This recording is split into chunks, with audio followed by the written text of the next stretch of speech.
And a very good morning to you. This is the Talk of the Town. And our guest this morning is Dr. Anila Bandaranaike, who is, if you didn't know, a former assistant governor at the Central Bank of Sri Lanka. She is now happily retired. Good morning to you, Dr. Anila. Good morning. Now then, Anila, tell me, how did Sri Lanka get here? We had all these professional people full of, the creme de la creme of the brains of the central bank and the treasury, the minister's secretaries and all that. And yet, a year ago, on the 12th of April last year, we declared bankruptcy. How did this happen? Unrealistic. The actual bankruptcy was some exceptionally foolish policy decisions by the government at that time over a period. First of all, they had an absolutely ridiculous budget in 2020 that removed all the easy taxes to collect. They reduced the taxes to a point where the government had no revenue, and they raised the expenditure on various fronts. So obviously, we've never had a budget that balanced. We are always with a deficit. This just expanded that. That was one. And secondly, they tried to hold on to the US dollar when obviously the demand for the dollar was greater than the supply, and they kept it fixed at rupees 200, which caused chaos in the foreign exchange market. And they continued to repay debt without any very little dollars in the coffers and brought the country to a standstill. So what you're really saying is we should have gone for a debt restructuring long time ago.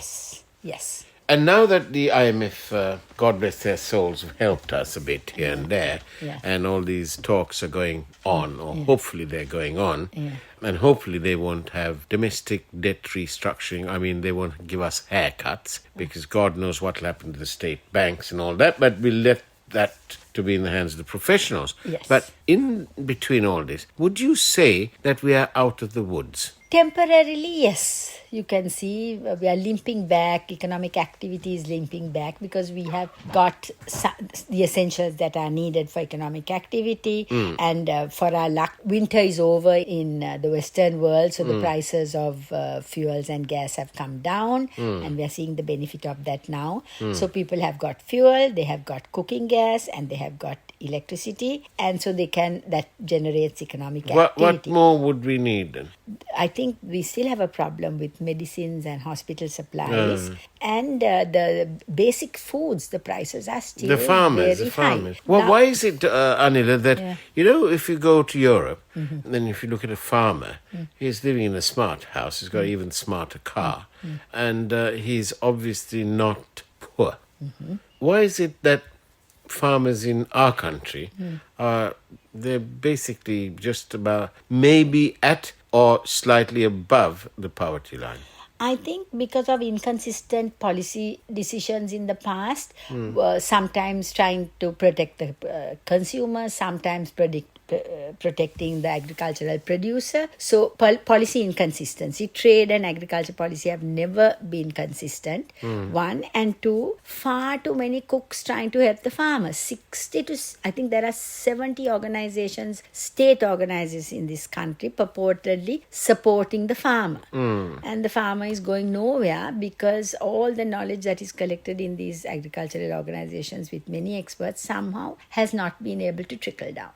So I think farming many farmers actually they're masons and carpenters and whatnot on the side, and they continue with traditional paddy farming, and even to this day. So new tech hasn't arrived there quite? New tech hasn't quite arrived to make it more efficient. 1/4 of the workforce in this country are involved in agriculture, and it produces only 8% of economic output. So that's exactly the part where the government might want to... Productivity has to go up. Productivity must go up. It has to go and in a word, this helping the most vulnerable folks in our country, the move to have bank accounts and so that their monies can be what little money it is, but nevertheless money, that it can go straight into their bank accounts. Good move? Is this a good move? I haven't really followed it in detail, but the idea that they're trying to depoliticize and base the selection of the families that need it on some hard evidence, some hard indicators is a very good thing. This is a repeat of something that was tried in 2002, and the initial piloting was very good, but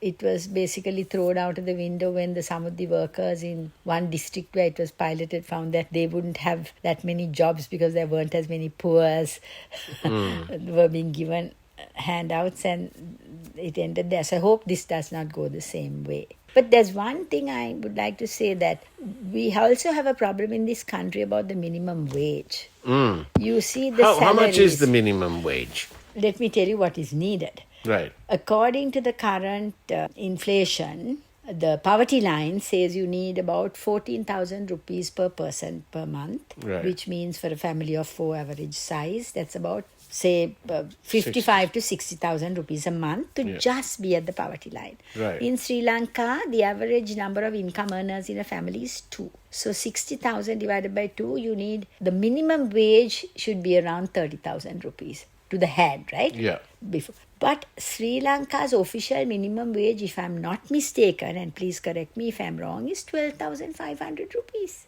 12,500. What can you do? It won't cover your bus fare. And a lot of the private companies, the formal private companies, pay extremely low wages. Management trainees at, I don't know how it is now, 15,000, 20,000 rupees a month. You know, there has to be some Don't you think we reforms, need forward-thinking managers and it has and to directors to come in there? Tripartite. The workers, the management, and the government have to get together and work out how you can raise the minimum wages to some decent work. The companies might point out, and I'm waiting for a reaction from group accountants and so on and so forth to this. And they may say, look, we'd love to do that, but the government is taxing us so much, and so therefore we can't. Is that a plausible argument? The government is not taxing so much. I mean, I don't quite agree with the I think the slabs they have now at 500,000 each are too small, and I think the cutoff is too low because I think it's 1 lakh per person. Yeah. And when you think about, even senior public servants who are living off their pensions and their investments, you need at least. The earlier cutoff was 3 million, which is 250,000 a month. So give at least 200 to 250,000 a month and then tax afterwards and have bigger slabs. But right up to 3 million rupees, you're paying 450,000 in tax. Above 3 million, you're paying 36%.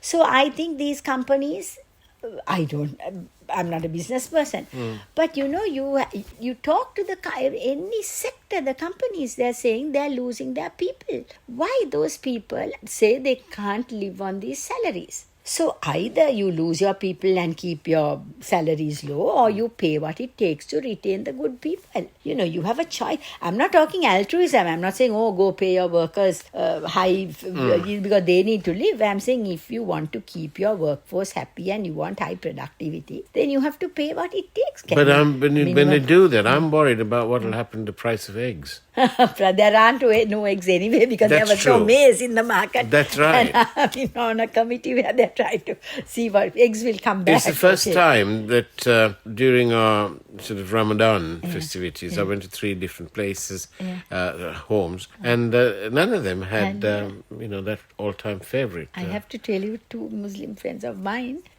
sent me bottle of pie. Oh, did they? Yes. Oh, my goodness. One sent late saying couldn't find eggs. Please ask them where they got the eggs from and exchange it by WhatsApp. But I must tell you, I'm involved in a school meal program, midday meal program. Right. and the donations are at 100 rupees per meal per child. Right. Right? And I just went and visited one of the schools where the program was being held. I was so excited. Every day the child, at that time when there was no egg problem, they said protein every day you have to give at least an egg. And do you know, they're still continuing to give the eggs at 50 or 55 rupees an egg, and still giving at 100 rupees rice. The meal I saw rice, there was dal, there was a gotukola sambal, there was, what was the other vegetable there was? I can't There remember. was one thing else, and there was an the egg and a fruit Wow.